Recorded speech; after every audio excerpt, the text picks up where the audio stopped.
This episode of The Adventure Jogger is brought to you by Revel Cotsford, Ben the Animate Rock Pile, Kimmy Maltempo, and the Joyful Runner, and everybody else over at Patreon. And of course, you, the listener. Thanks for listening.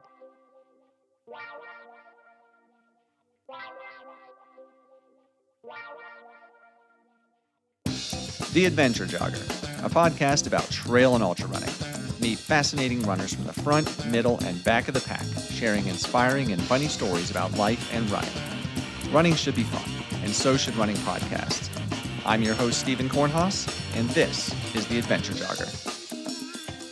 Well, on today's episode of The Adventure Jogger podcast, I have got a gentleman who ran all the way from Washington, D.C. to San Antonio, Texas. And it wasn't just because he wanted to. He did it for a really great cause. We're going to find out all about it. And I'm very excited to have Kenneth Anderlitch on the podcast. So, Kenneth, welcome to the podcast. Thank you for having me. I really do appreciate it. Yeah, man, I'm excited. Somebody actually reached out to me and recommended I get you on the podcast. And I looked it up and I was like, holy cow, this dude ran from D.C. to San Antonio, Texas. Like, that's no joke. So cool. Yes, that's awesome. Yeah, appreciate that. Yeah, man, I'm excited to hear all about it. But before we dive into the run and the charity, the foundation, all of that, let's kind of hear about Kenneth. Let's hear your story and how you found running. Yeah, for sure. So I picked up running back in middle school, and that was the very first time I actually picked up possibly some running shoes, and started off in the mile run, and that was pretty decent. I wasn't too bad at it. I did it for almost the whole season, and then found out that, and I only did it to be accepted. Really, in all actuality, I wanted to be accepted by other people, and I realized like it didn't really matter if you're good at it or not. You really weren't going to be at the point where you felt like you belonged there. So I kind of left running for a while. After that, I did it for a little bit, and then for the rest of my teenage years, I picked up skateboarding and kind of dug into some other things as well. Substance abuse got into play later on in my teenage years, and of course, got in a little bit of trouble. Actually, a lot of trouble in my later teenage years, where running was definitely not something that I did. But I got my act together when I was 27 through a lot of trial and error life decisions. And come 27, I got sober, and then I picked up running when I was 29. Like a couple of months right before I was going to turn 30. I had a relationship that didn't really work well for me. So I ended it, which is very uncommon of me because, of course, like I have attachment issues as it is. So when I picked up running, it was more on a level of, I'm not thinking about her after I broke up. I'm not wanting to get back with her. And I wanted to continue my sobriety. I wanted to continue some peace in my life without feeling like I needed to like be hyper focused on something or someone or an event, like let's say a breakup. So running was definitely a great tool that was used to kind of move along in my life, to move to the next chapter. And it was quite the tool to help with other aspects of my life, to help challenge me in different ways. If I can get up at 6 a.m. to do this before I go to work, then why can't I apply for school? And so I use that to kind of challenge myself to, develop in other aspects of my life. And running just showed that like I can challenge myself, and yet in other ways of my life, like it can be a form of discipline, and then and it kind of transverse into other activities in my life as well. Very positive things in my life. And so it kind of became this stepping stone for myself to find different avenues of my life. And the running alone, of course, a challenge that you take on. And I saw the ultra running world, and I saw people running.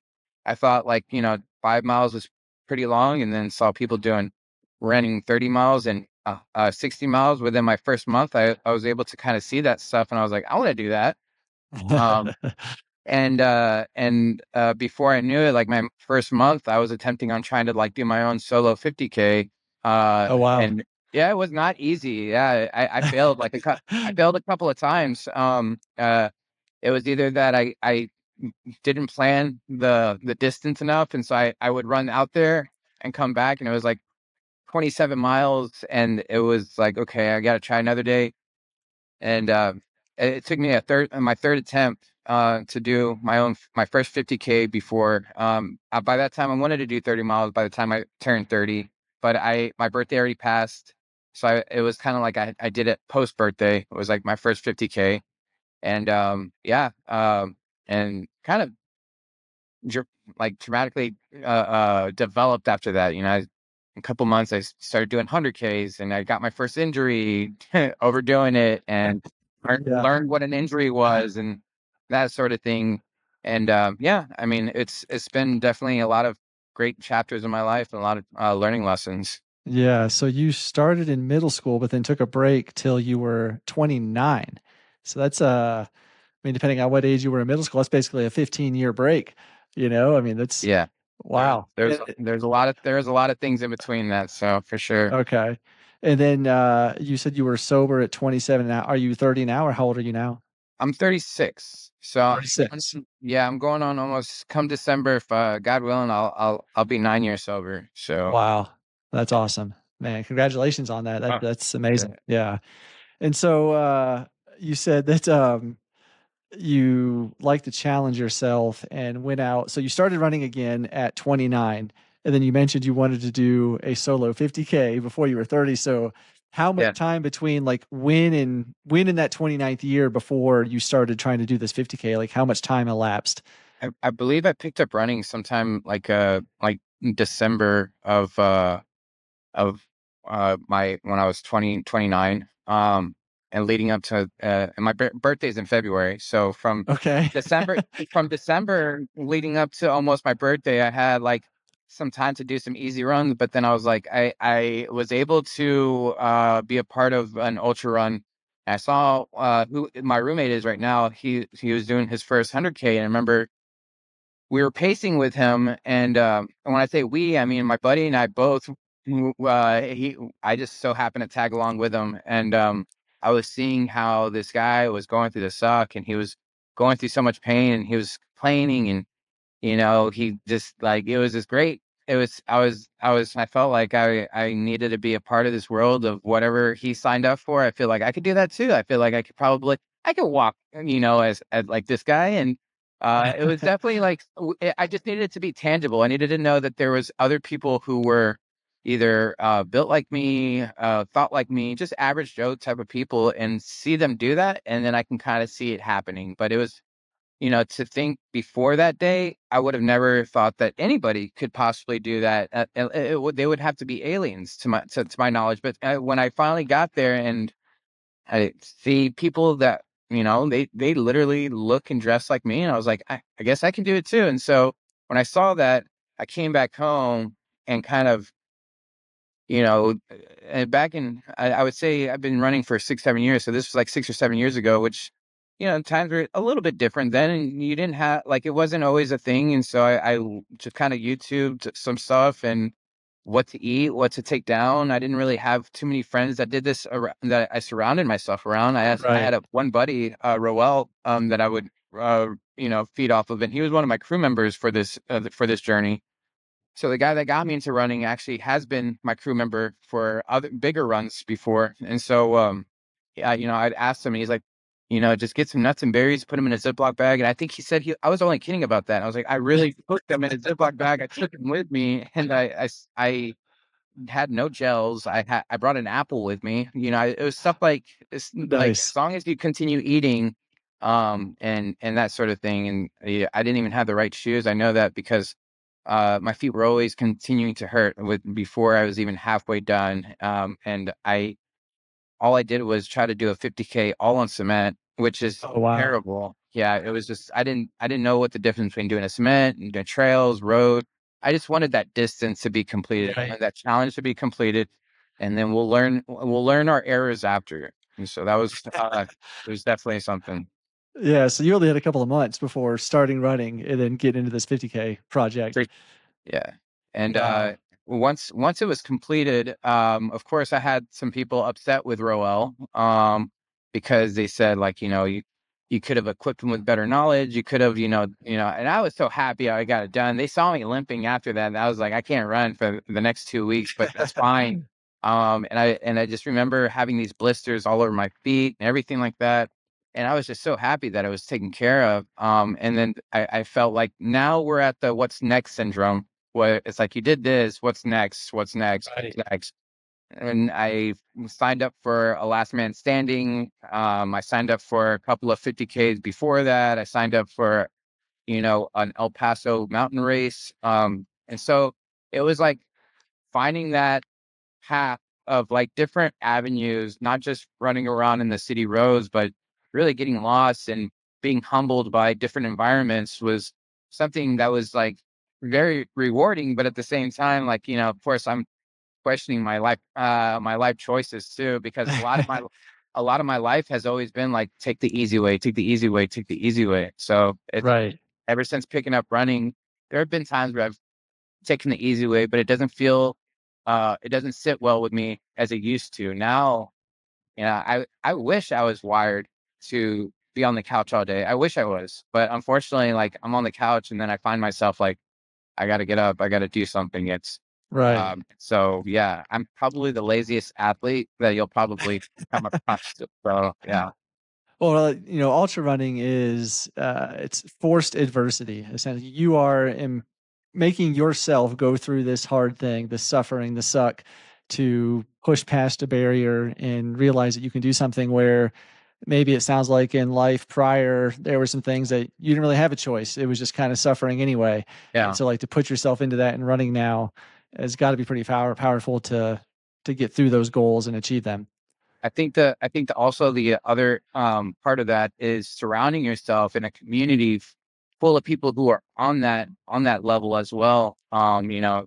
It's not very common where I hear other people at work saying like, oh, you know what, like, my buddies and I, we were having a round of drinks, and we were enjoying our Friday night at the bar, and we were really pushing ourselves to make sure that we got up at the next morning to take our wives out to brunch or something like that. Like, Right. and so that, and nothing against that, right? Like, the leisure time is great. Like, Right. I Sure. love leisure time, but I found myself like getting up earlier on the weekends for runs than I did getting up for work. And so it was Yeah. like, the fact that my weekends were now cultivated by thoughts of what's the next challenge that I'm going to be doing this weekend. And so that was, again, like, I never thought that that was going to be something that was going to be part of my life. So it's like a kid relearning this new lifestyle that is not only rewarding, but also it can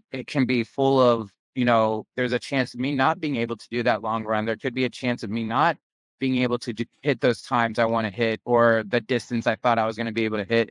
And that's also something that's great. It's like, now I get to be like, I don't know what's going to happen. We're just going to shoot for it, and then let's see what goes. And so that's, again, like, it's cool to know that, like, most of my weekends have been like, definitely revolved around like, we'll have a challenge today, right? We'll have a Yeah. challenge this weekend. Yeah. So did you run for a while? It sounds like maybe a couple years doing the ultra thing for kind of maybe for yourself. And Yes. then at some point, when did it transition to running for like a higher purpose? I think when COVID hit, and races were taken away, right? And like, Okay. it became, it started out with like, local city challenges, like who can run the longest, or we'll start tallying up miles and stuff like that. And I got real bored because, like, I did work during COVID, but I also had, I was already somewhat training for different things. I had 100 mile. I did 100 mile already, but I had other like goals towards like racing in the mountains and whatnot. But unfortunately, COVID closed that down. So, and that's neither here nor there. I think after a while, I really looked at racing, and you know what, there are some dream races out there, but in true reality, if you really ask me, I feel like racing is just not in my blood anymore. It's at a point where I'm expected to get up at a certain time to be ready at this time. And then you got to meet the cutoff. And then it's just like a lot of things. And there's just some pressure. And then you're spending all this money and Right. stuff like that. And I think like that's all great because the reward is that you see something and you're like, I want a piece of that too. And then you train for it. And then it's like you're there. And then, but I think for me, sometimes I like just the simple fact that there's some things that like when I started these runs, like I wasn't the type to be like, I'm gonna get up at 6 in the morning and try to do an FKT or anything like that. I'm gonna get up at Yeah. 8 a.m. because like, like we like, there's no race trip time or anything like that. So um when I did, I started off reaching out to I have been a victim of child abuse, sexual child abuse from somebody.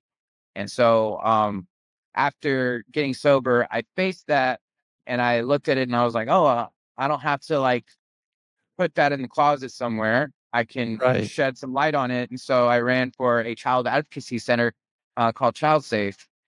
And not only did I want to bring this to light because like I was like, it's for male, it's kind of hard, right? It's kind of hard to like Right. bring up about that. And so I wanted that to bring more attention to other males. Like this happened to you. And don't feel like you need to like put this away. I did work on it and I was able to guide through that, navigate through it, Sure. not feel like I can justify my poor actions because this happened to me. Right. And so after that, I, you know, wanted to raise money for Child Safe. And so I didn't know how to do it, but I got a hold of him somehow. And I said, like, I want to run from Austin to Corpus, which is a 223-mile distance. It used to be Wow. the same course for Cap to Coast. And then they reached out to me and said, yeah, and they didn't know what they were doing. I didn't know what I was doing. And they kind of said, like, look, if you can do X, Y, and Z, we'll totally support it. We'll blast you on our social media.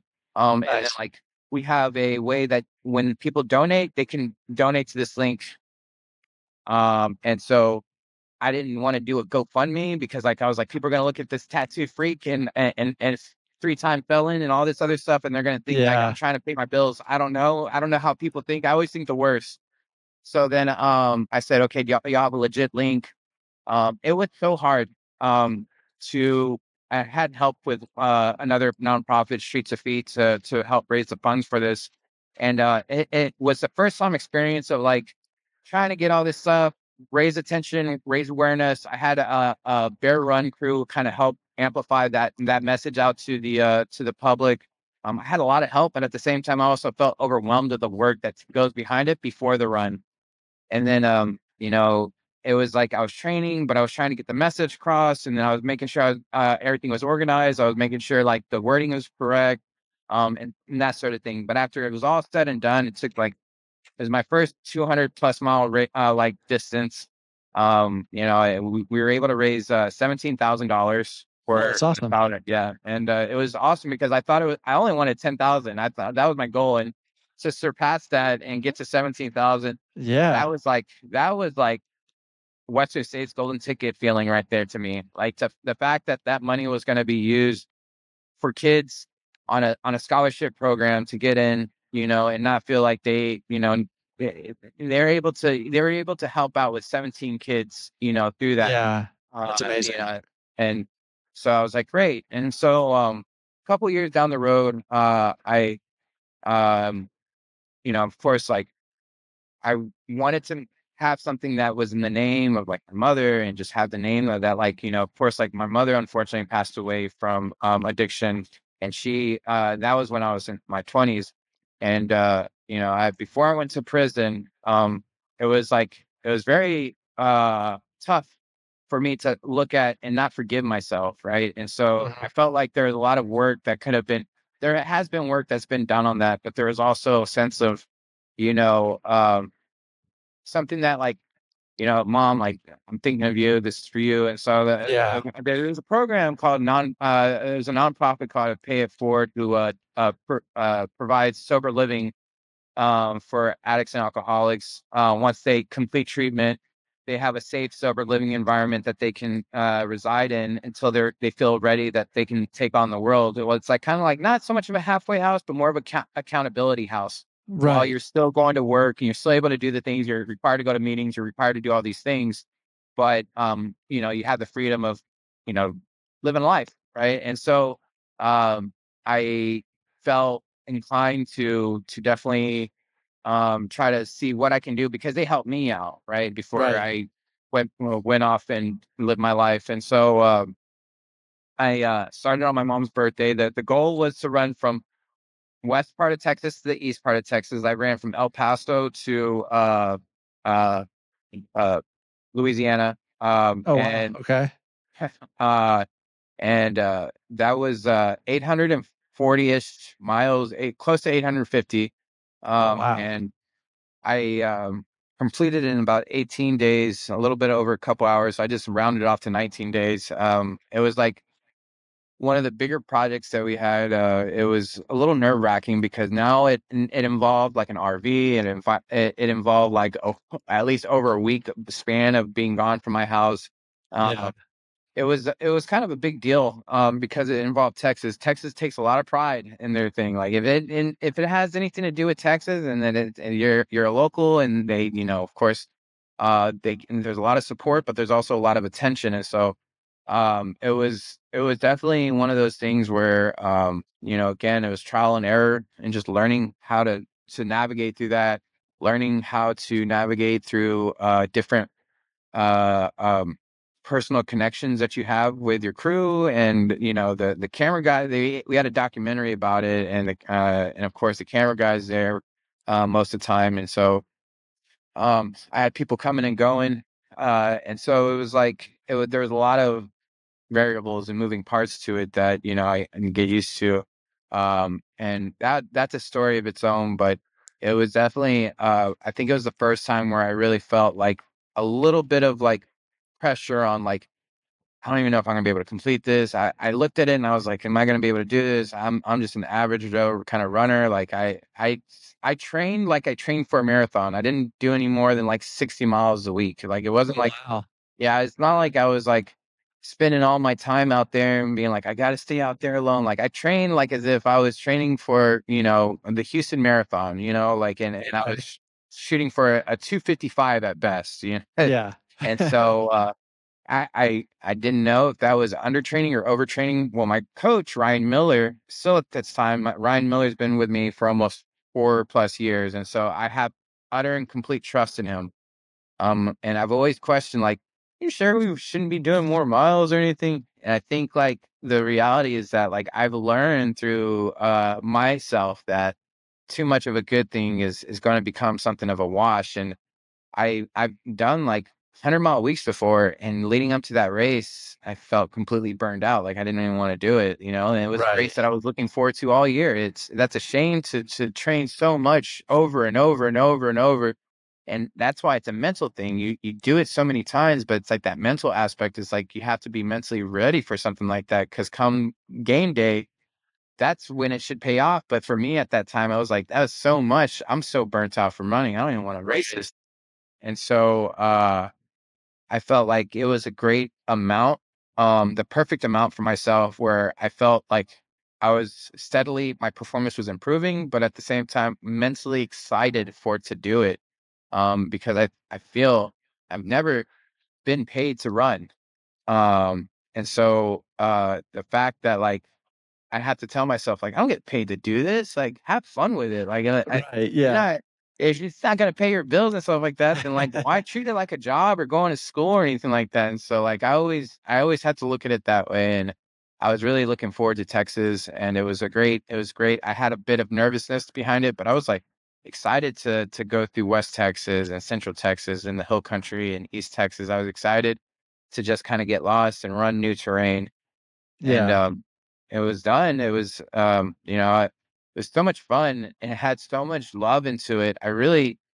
I guess I could have put the time into submitting the stuff for an FKT, but I didn't really, like, I started doing it and then my computer crashed because we did it we had 18 days of 18 files, and we had to, you have to put all that Oh stuff yeah. together, Right. submit that stuff, and there's a lot of things, and you got to type up stuff. And the daily journal and everything. It was just a lot. And I was like, you know what? Like, somebody's gonna take it. I'm gonna be happy that they did it. Like, and you know what? At this time, I'll enjoy the unofficial title FKT.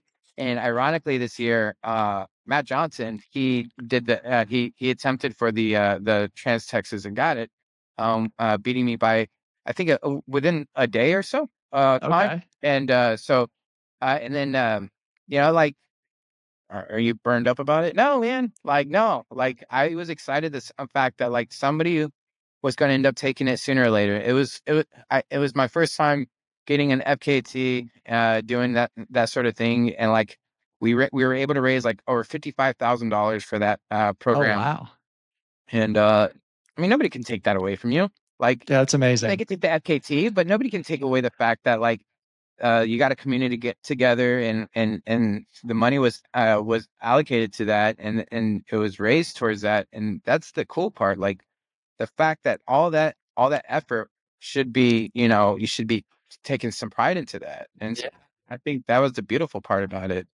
Yeah, I mean, So that's, like you mentioned FKT, that's neat and all, but I mean, with the money that's raised, I mean, that probably changed a lot of people's lives and yes, their trajectory of their life. Like that's way more important than setting a fastest known time on some road. I mean, that's yeah, it's a good perspective. to be fair, I mean, I come from a place where, it's like you got to make sure you pay off your debts too. So, like, the RV didn't come free. Things Right. didn't come free with that thing. And the nonprofits, man, we succeeded, right? We had to pay off some stuff for that, but like we succeeded on the fact that this message is going to have a ripple effect in the community, nationwide, statewide, and so like if they're satisfied, then I was satisfied. That I Right. can rest assured knowing that like everything that was put into this was put into that, and I think that right there is something to live for, because I know nowadays, like, running and stuff like that, in order to pay the bills, you really got to like really like shoot for being top dog, and that's all great and everything like that. But I mean, not saying 36 is too old, but like my competitive thing, like when I get into races and stuff, I'm more surprised that I find myself somewhere at the top than anything else, because I'm the type of guy that'll do a 100 miler, and if I'll look at the time and be like, I think I can squeeze in a little nap here and there. If I can squeeze in a nap, I will. Not even the fact that like I was just like naps should be something required during ultras. I'm just saying. So, but So was that's yeah. that run you did from El Paso to Louisiana, was that the run on the website? The website is runcanrun.org. There's a like a video trailer. Is that where that was from? Was filmed? Was during that Yeah, run? I think when leading up to this last one, they had to use some of the clips for that. So there is a Trans Texas documentary. It's on the profile, my bio. I just keep it on there, more for the fact that like there's so much work that was being put into it. It'd be a shame not to have it up there.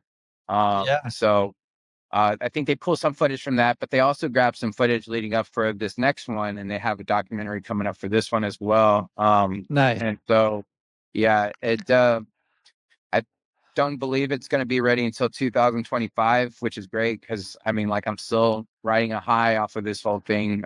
Sure. Uh, but yeah, I mean, like, I feel like every experience that I got from Trans Texas kind of is going to start being transverse to anything else that's bigger, anything else. And it has been, even if it wasn't like a bigger distance, like I use like everything that I have learned from the past to kind of like put me in a steady pace for what's in front of me, whatever race I put myself in. This past year, I've stacked more races than I've ever have. I did my first 200-mile race also this past year, along with Oh wow. this run.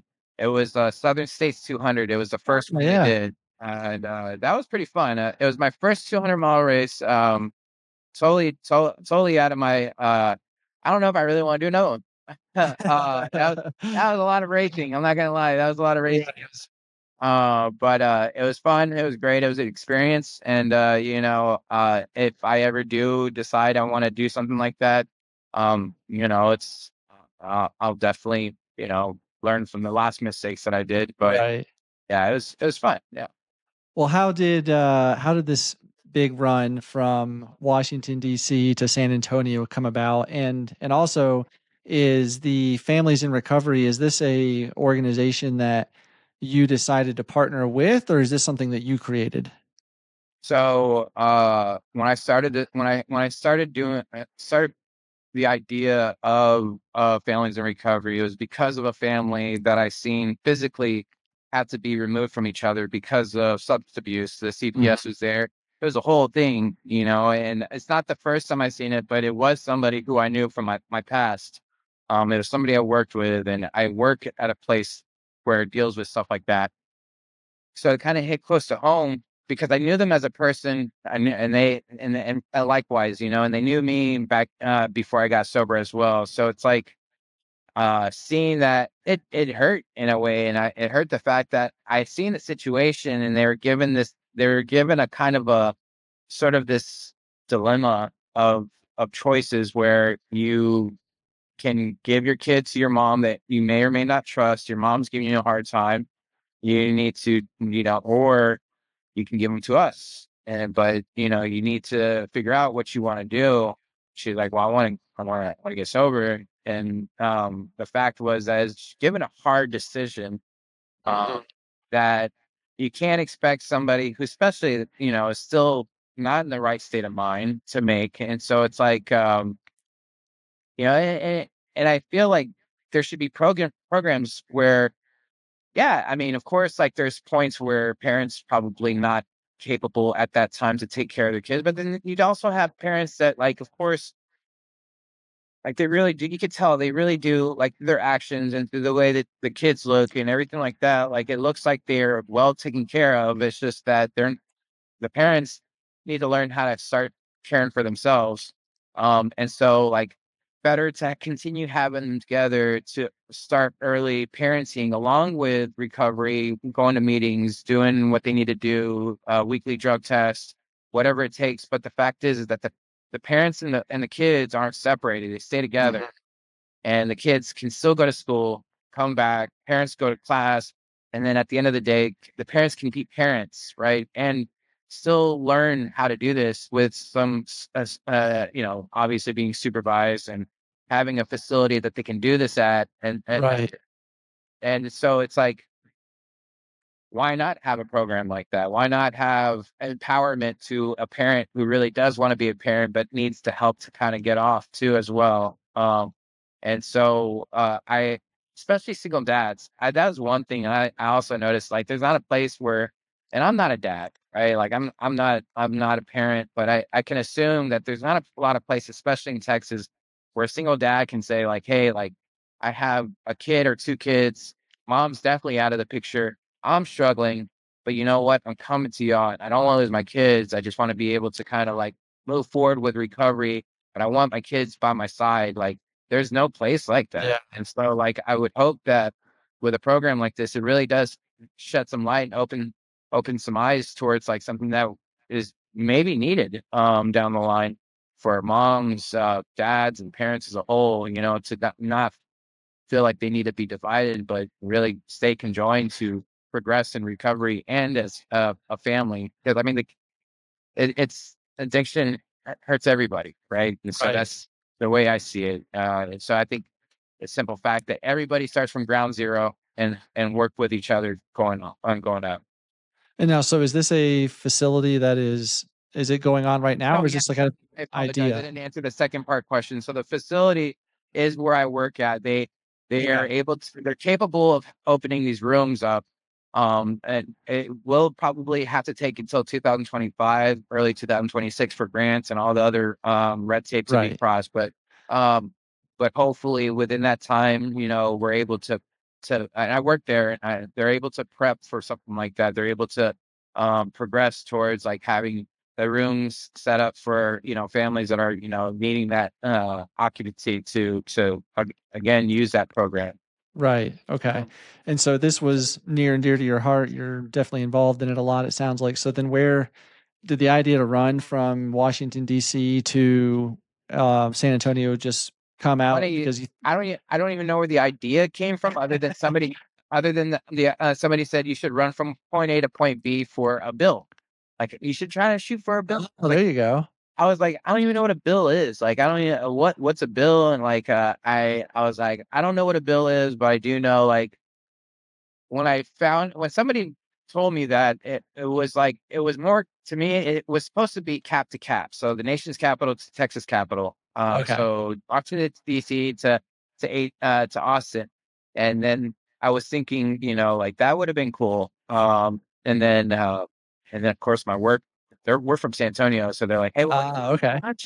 why don't you another 80 miles come over to San Antonio? And I was like, all right. So What's another 80 so the miles? idea, yeah. So the idea then became DC to SA. And then I talked to a friend of mine, Kenny, another fellow Ken. He does he makes maps practically for a living, I believe. Okay.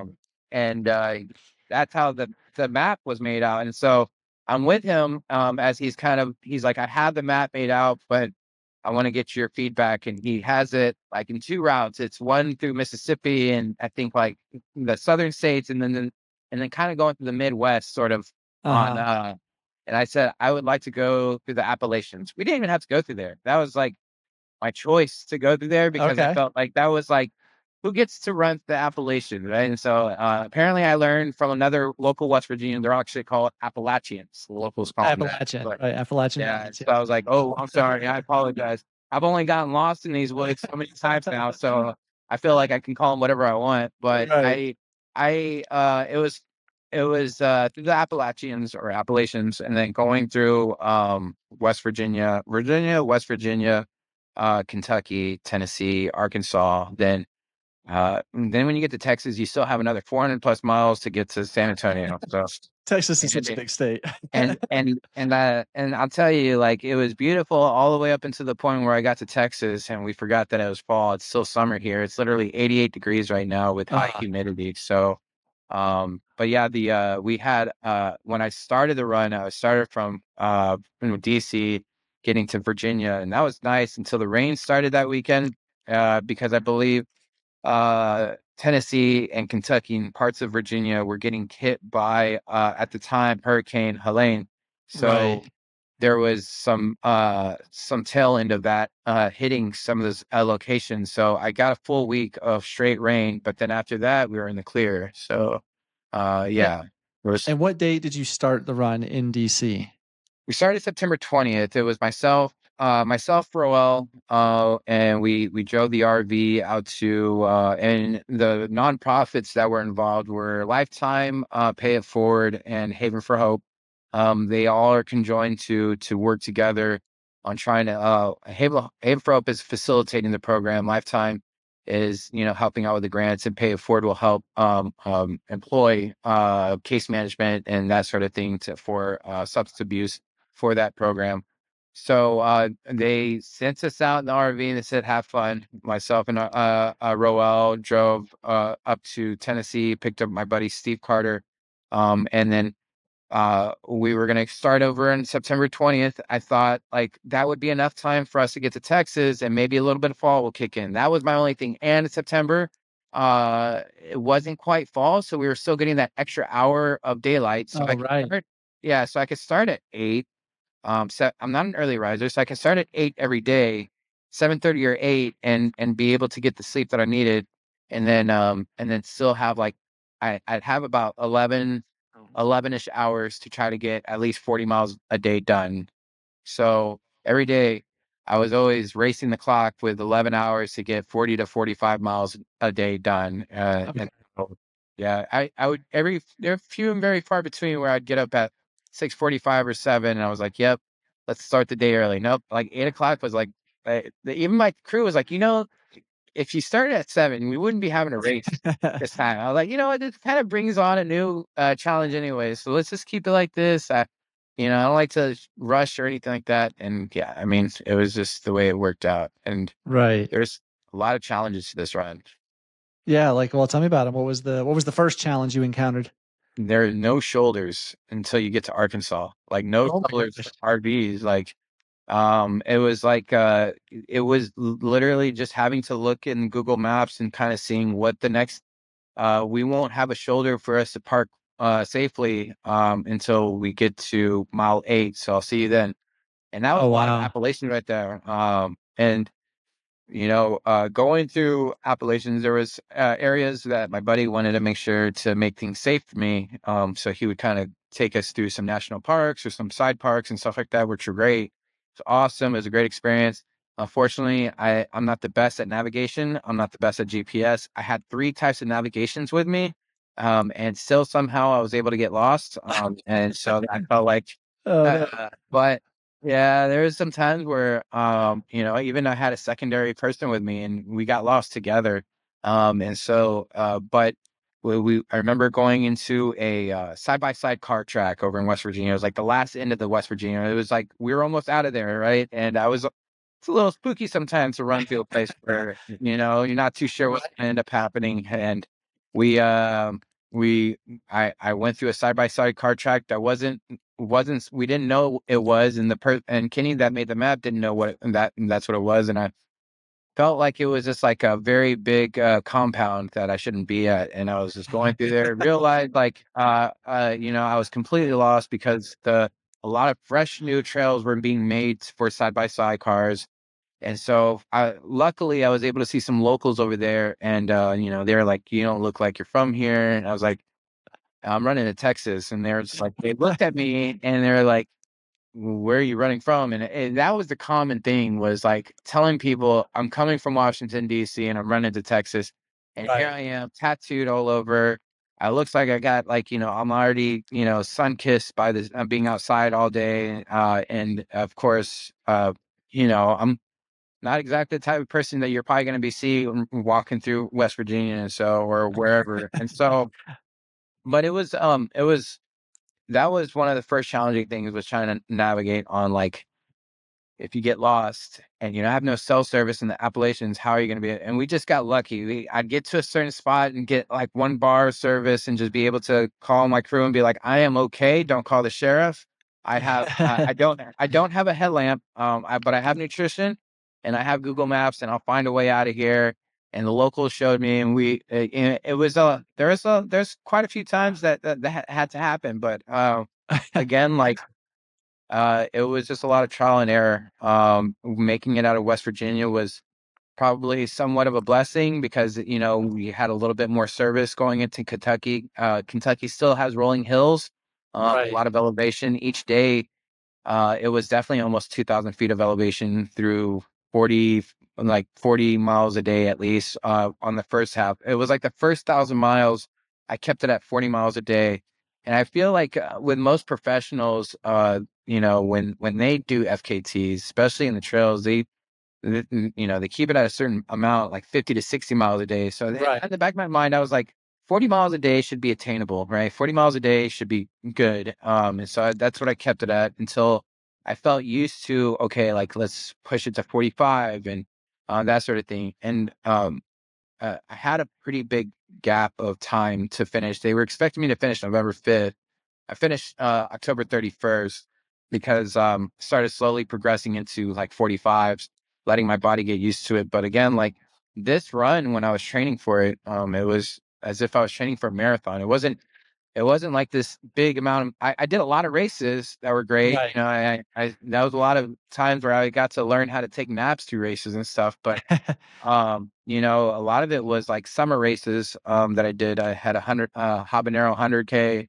I did some night races in Texas and that sort of thing. So it was a lot of heat acclimation. But going into I didn't have to acclimate to Kentucky's fall, or it was more of like a lot of the climbing.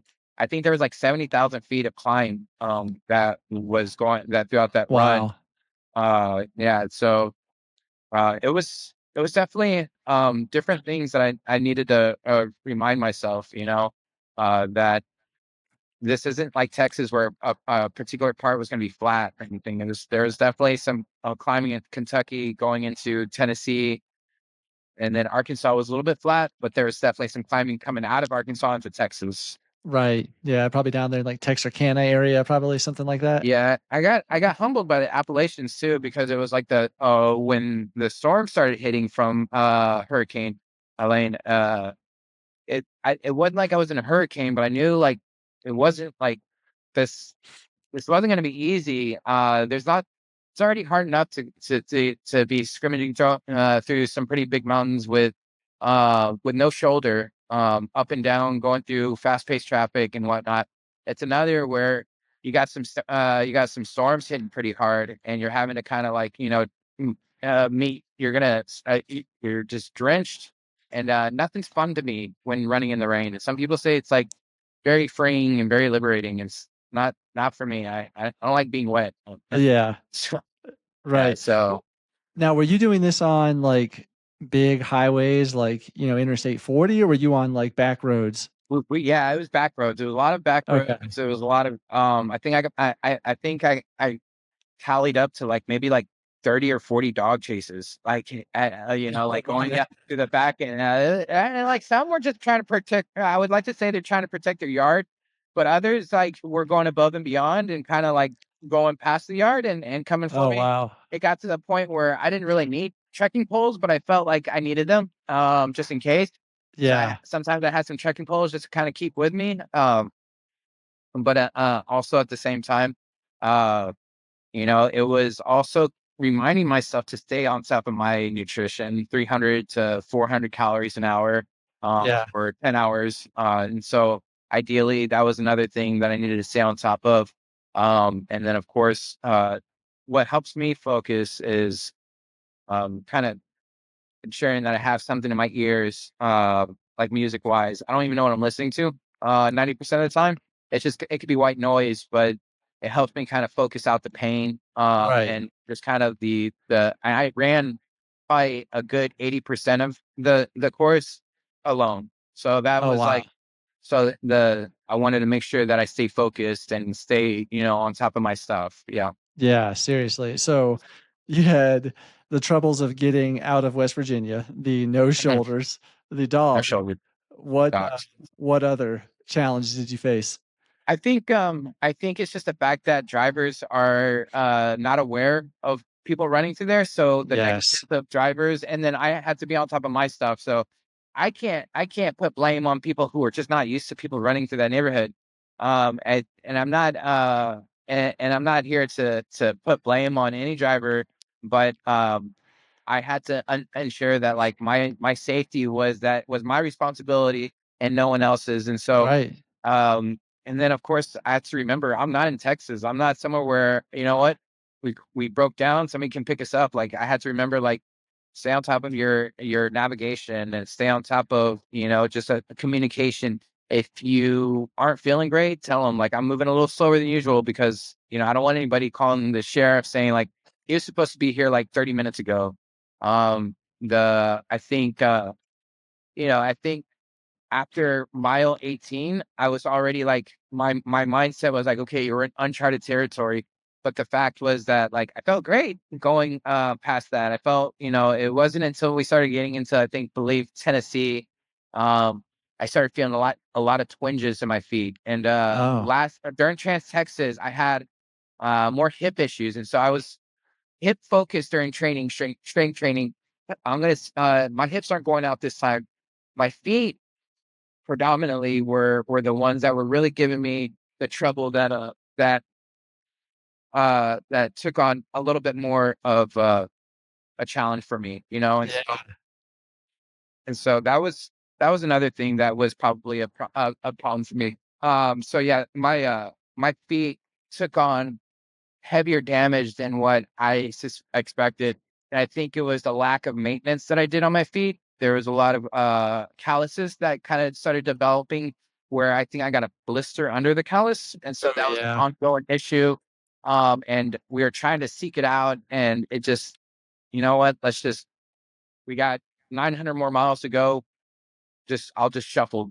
I don't know. But I just kind of got used to that pain. I got used to the strain I had in my arches. I have bunions. So that was another issue that I dealt with. It was just a lot of foot issues. everything else in my body, just it was fatigued, but that was it. Like it was just like Right. everything else, and that was probably the most daunting thing to me was that I never had issues with my feet until this. And I couldn't fit in certain shoes. New Balance and Hoka, the representatives, shot me quite a few shoes that I'm completely Nice. grateful for. But some of the shoes couldn't fit me anymore because, or didn't fit well with me because of the way that my feet were just demolished. And so I had to Right. start wearing just anything that was very, yeah, it was a little bit more giving than anything else. Okay. Wow. And then, so I think you said it was 70,000 ish feet of elevation gain, but what was the mileage? You said about 1,800?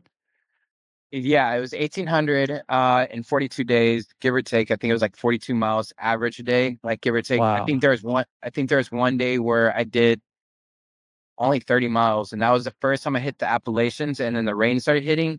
I was completely humbled by that. I said, Yeah. okay, like let's just stop here. Even my crew was like, we can stop in this town.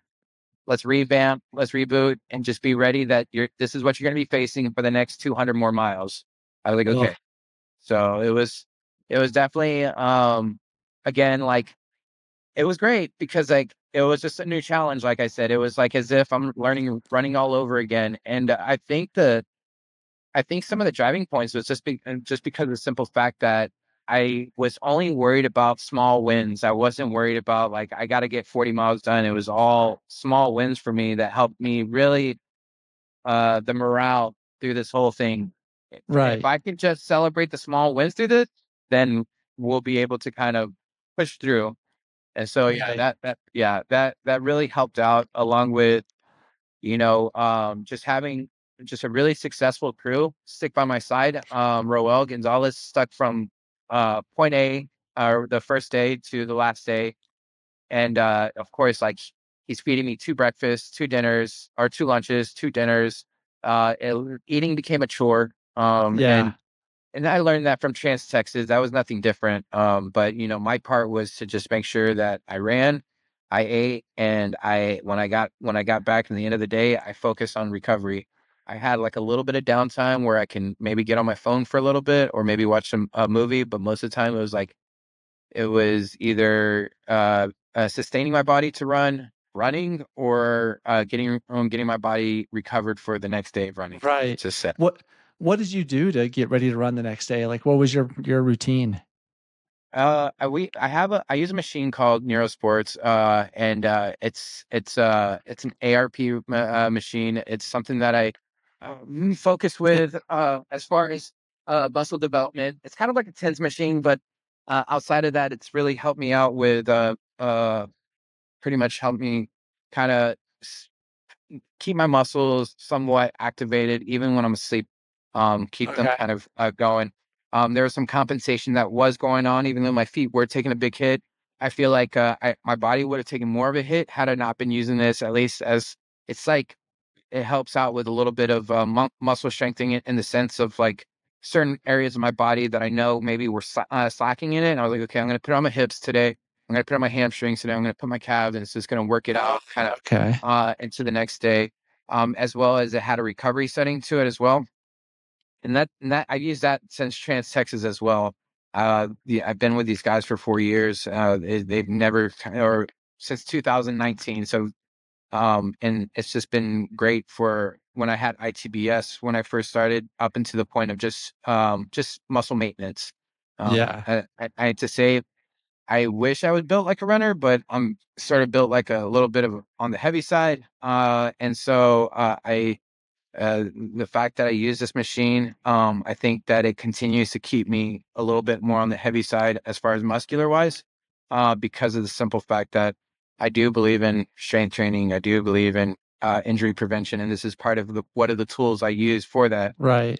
As far as if I'm on the compression boots, I'm on anything that you could throw at me, rolling, the Gratson, anything that I had guys massaging my feet. Would I be used to it right now? Maybe not, but like I was desperate. We were all desperate, making sure that I get across. So, Right.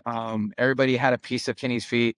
So, and that was kind of the thing. Like it was like, and they were very selfless at this too. PJ helped out, Jason Hanley helped out, and they all run businesses. PJ, he's a race director, and then Jason, he's an owner of Wild Sense. So these these guys put to the side these things so that they can actually, uh, put in the work to help me out with this. And so, yeah, and uh, it was as if like, let's get Ken to and I was like, it wasn't easy for me to accept because it was a simple fact that like, um, there'd be times where I'm unmotivated and these guys' motivation to get me across helped me kind of like, okay, get my head back into the game. Cause I was like, Right.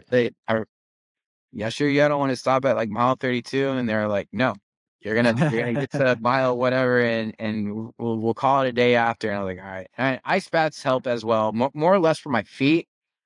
We had to do an ice bath every night, almost every night, just for the de-swelling. But other than outside of that, like Yeah. just the normal day-to-day things of recovery for this. The Right. road is Yeah. very unforgiving. So yeah, Oh, so much so. Yeah, and yeah, it's cool to hear you speak about your crew and just being the important role that they play in the success. Because without them, I mean, it wouldn't have happened. I yes, interviewed Tara Dower, who set the fastest known time on the Appalachian Trail overall, and that was her biggest thing too. Was her crew was yeah, the yeah. lifeblood and what kept her going. And it's amazing how these people, like you said, they're business owners. They run businesses, and they're giving up their time and being there with you to support you in this cause that you're raising money for. It's a special thing. It's a great I think, community. yeah, I think everybody that was on that crew either has had a special relationship with me or they've all had a special relation with me, but I also feel like they've also been through the ringer of addiction. And so it's like they really do believe that this is something that should be needed. And so I don't feel like none of these guys would have drive across the country to help me, and and give up their time and their family time and all that stuff if they didn't feel like this is something that's needed. Uh, and again, like that was one thing I made important was the fact that like the performance was great, on a level, but like the message of this whole thing should always be the paramount thing. It should be the Right. most important thing that's sold on this is like, this is something that could be helping out with many and things. And the cool part is that this run didn't just go to the Appalachians, but I chose that we go through each capital of each state. Oh, So cool. we didn't, yeah. So West Virginia, and we couldn't go down to Virginia's capital because it was too south. But we did. We got to West Virginia. We got to Charleston. We went to Tennessee. I think it was Frankfurt, or Franklin, I believe. Franklin. yes, I Yeah. believe so. In Kentucky, I forgot what Kentucky was. I don't know either. I don't know. Yeah, but I think Frankfurt is Kentucky. I one of those. I think it was Frankfurt is Kentucky, and then Tennessee is Nashville, Yeah. and then Little Rock is I'm Arkansas. so Little Rock would be Arkansas. Arkansas, right? Yeah, and but of course, like I may have gotten this wrong because like I'm not good at geography, but two, my brain's still mush right now. But I bet. um, I it was cool to get to these capitals and get to meet some people on an executive level. And then and we also made the mission of like meeting up with other nonprofits and other organizations that do some sobriety stuff. And so West Virginia, running through West Virginia, I was almost done with my run. And the last 2 miles, not only was I almost done with my run, but I really needed to use the restroom, and I was practically urinating on myself before I finished. And I see this nonprofit, and I see like recovery, and I see families, or I see like sober living or something like that. And like instead of me like going into the RV to use the restroom, I stop and I go in there and I let them know that I'm sweating and I got like all this stuff all over me. And I was like, who runs this place? I probably look like a weirdo. They're about to close. It's already like 4:35, and they're like freaking out. And they're like, well, she's coming back. And like I was like, I need to talk to her right now. And I told them like what I was doing.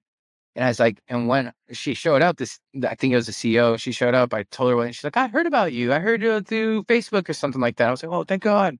And so didn't look too weird after that, but I did let him know, like, I gotta go because I'm practically about to go on myself. But it was like God-like moments like that where I was able to run into things like that and collaborate with them. And our media was able to, the White Cloud, Adam, he was able to go out and get them. And the cool part was that they did have a family that was initially um, went through there, broke in without their kids. And then like they're both within a year sober to 2 years sober.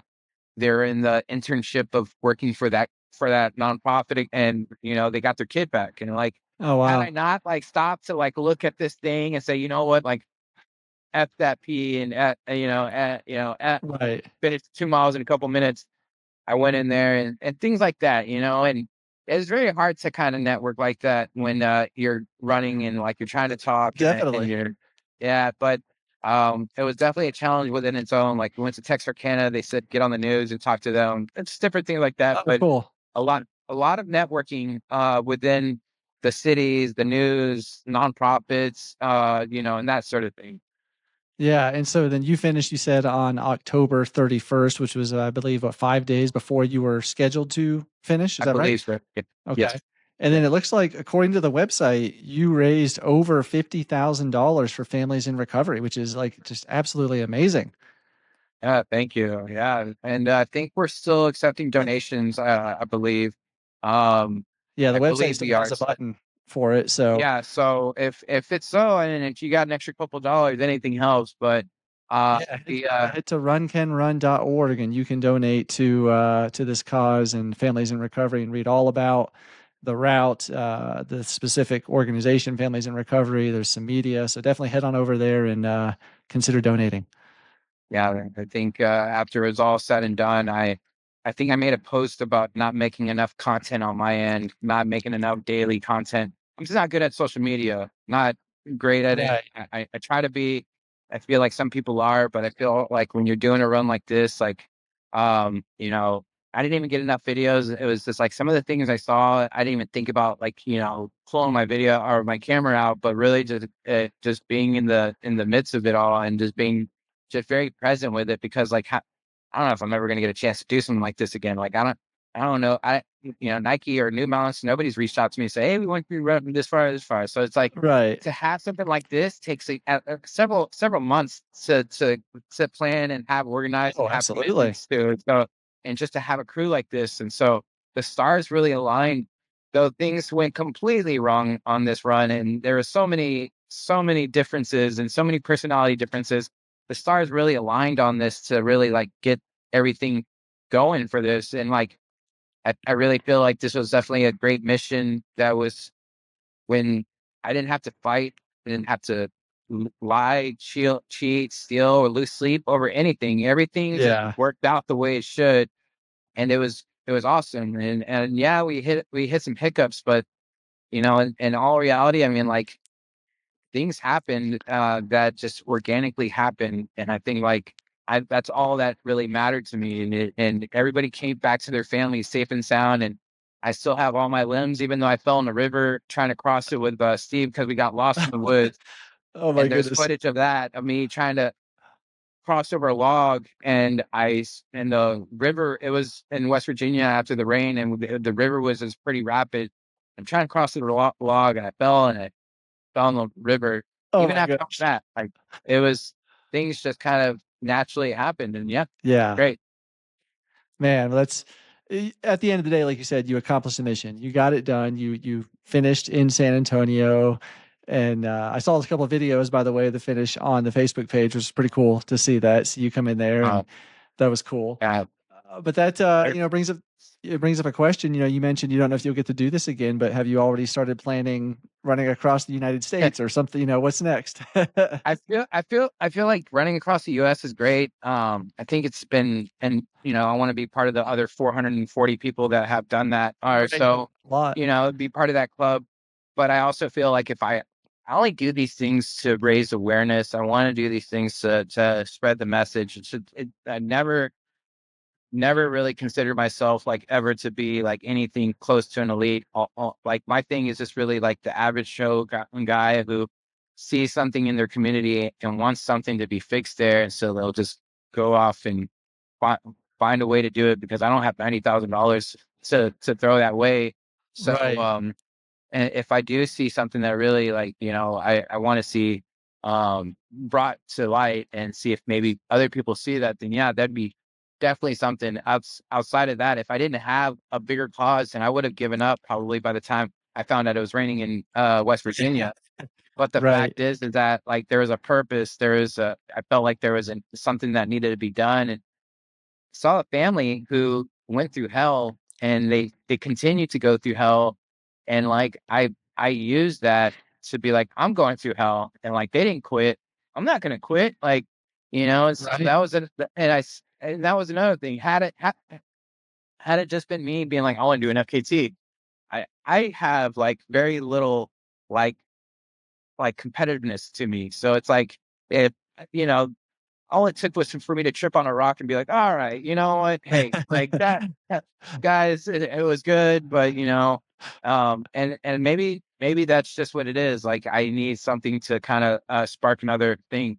I'm glad with where we're at right now. And yeah, there's some ideas of some routes, and I feel like it's, to me, it would be pretty creative to use that route in the near future if there's something. And hopefully, I'm not a very political person, but hopefully where our country's going, we're leading still towards, viewing humanity still as a great thing to raise money for and stuff, and Right. whatnot, Absolutely.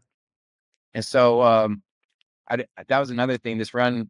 I thought this run was going to be at a perfect time of elections. I was actually battling with elections. And it was, so I don't know, it kind of, I Yeah. shot myself in the foot with that one, but that's all right. I mean, we'll live and learn, and hopefully in a couple more years, or a year or whatever it takes, Right.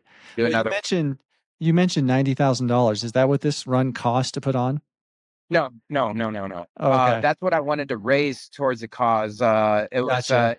yeah, that was the goal, was 90,000. Okay. And of course we're short from that, but at least we're over halfway. And I'm happy with every dollar that's been put towards this, because Yeah. I don't have the list of people who donated, but for sure it's definitely, the list is probably pretty long. And I mean, there's people who owned a hot dog shop over in Kentucky and said, you know what, I'm the best hot dog shop in this side of Kentucky.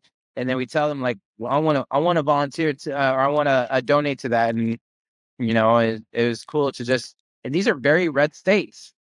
Yeah. And I neither, I have no opinion of anything. Like, these are humans, red or blue. Like, it was cool. Like, they Right. saw Exactly. something, and they were just like, and I could have been in a very, democratic state, and somebody had the same compassion, and that's just, to me, that's so beautiful. Like, red, blue, political views, whatever. The idea was to continue helping families in recovery, continue helping individuals and humans, Right. and just being human. So yeah, Things together, and absolutely. Yeah. yeah, Everybody doesn't matter political. It's yeah, everybody's human. Everybody bleeds the same color, yeah, it's yeah, awesome. definitely. So yeah, Yeah. Well, Kenneth, man, it's been a lot of fun chatting with you and hearing about not just this run, but the other runs as well, but specifically this run and families in recovery, and certainly a very inspiring cause to put your body through for 42, 43 days, running. It's very inspiring, keeps you motivated to do it. And just need some more people like you out there to raise money and awareness for causes like this. So I just I want to thank you for appreciate that. doing it, and it's pretty inspiring and amazing, and really look forward to seeing what other crazy routes you come up with, and hopefully you don't get lost in West Virginia or fall off a log in a river. No, no, no. We'll get lost somewhere else. Yeah, yeah, yeah. We'll definitely get lost somewhere else. Yeah. Well, thank you so much. I appreciate it. Thank Is you. there any other social media or anything that people should follow or go check out? Yeah. So I do have an Instagram page, my own Instagram page. It's Running Out of Money. I know and it's my personal page. It's my personal running page. Again, I'm learning as I go to just better my content on that. I think more or less, I even have my I have a meme page that I post. I have my own meme page that Right. I take pride in, but that's like that's another thing. I think if I do this year, I don't know what this year brings as far as running wise. I'm going to continue running, but I've done so many races this past year. I just really feel like I'm at a point where I'd love to like just continue supporting other people, crewing other people. Yeah. I signed up for a marathon. I signed up for a Flying Pig marathon. Nice. I'm so scared. I'm scared of that coming in 2025. More scared of running 26 miles at a fast pace than Right. going halfway across the country. But I'm also scared of 5Ks. So there's that as well. These are hard. That intensity is. Yeah. I would, like for me, like going sub 17 is like a Trans-America goal for me. Like that would be great. Yeah, and if I can get there, great. But if I can't, I guess I'll have to just continue running across states. I don't know. There you go. There you go. Just do what I'm good at, I guess. But yeah, I mean, I don't know what the future's going to bring. I think I'm just going to kind of figure it out. I don't want to get into this whole post marathon blues thing. I feel like I'm at a good spot. Just being happy. I've been stuck in an RV with 3 guys for 42 days or almost 2 months. I'm so happy to be in my own home, solitude. Enjoying. I can only imagine. Yeah, for sure. So Definitely. Well, enjoy the recovery. Hope the body's doing well. The feet are doing well. And I appreciate you coming on the Adventure Jogger and sharing the story, man. For sure. Thank you, Steven.